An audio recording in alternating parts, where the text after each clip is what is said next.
Hello everyone. In today's Explain Why series, we are going to understand an important concept, that is why pulmonary edema happens during rapid ascent.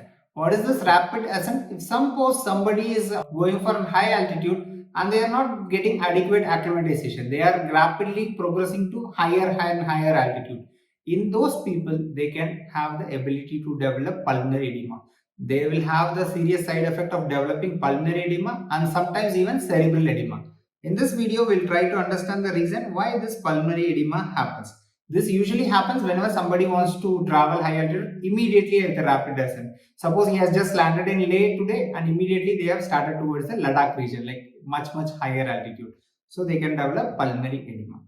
So the reason behind this is whenever there is hypoxia, all the blood vessels in the body, wherever it is, suppose for your example, you are exercising. What will happen?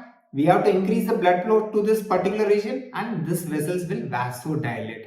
But in case of hypoxia in a pulmonary system, it is not going to vasodilate. It is going for a vasoconstriction. This phenomena is specifically called as hypoxic pulmonary vasoconstriction. This is very important. Why? Because this is the only place where because of hypoxia vasoconstriction will happen.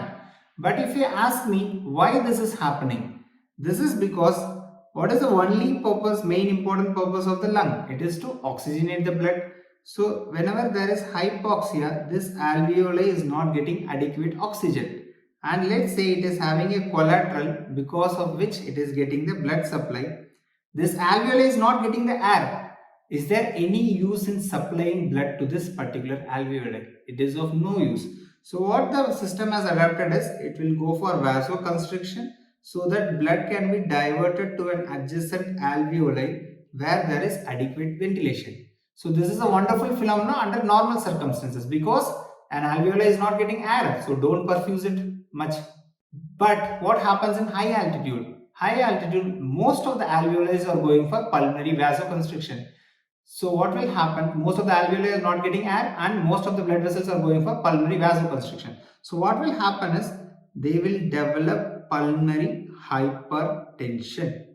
There will be huge pressure in this blood vessels because of severe hypoxia. It is causing hypoxic pulmonary vasoconstriction.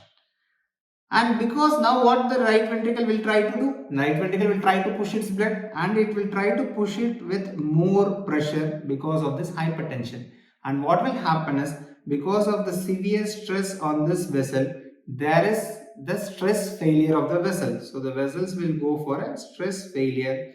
So because of this stress failure, the endothelial gaps between the vessel is going to increase. The endothelial gaps are going to increase.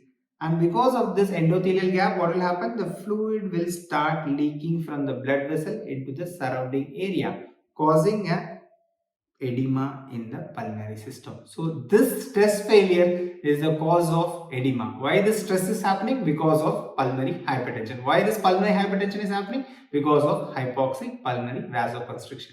Under normal circumstances, if a few alveoli is not getting air, it is a good thing. But if many alveoli is not getting air, then this hypoxia and vasoconstriction is very bad and it will cause severe pulmonary edema which will be needed in an emergency and they have to be treated on an emergency basis.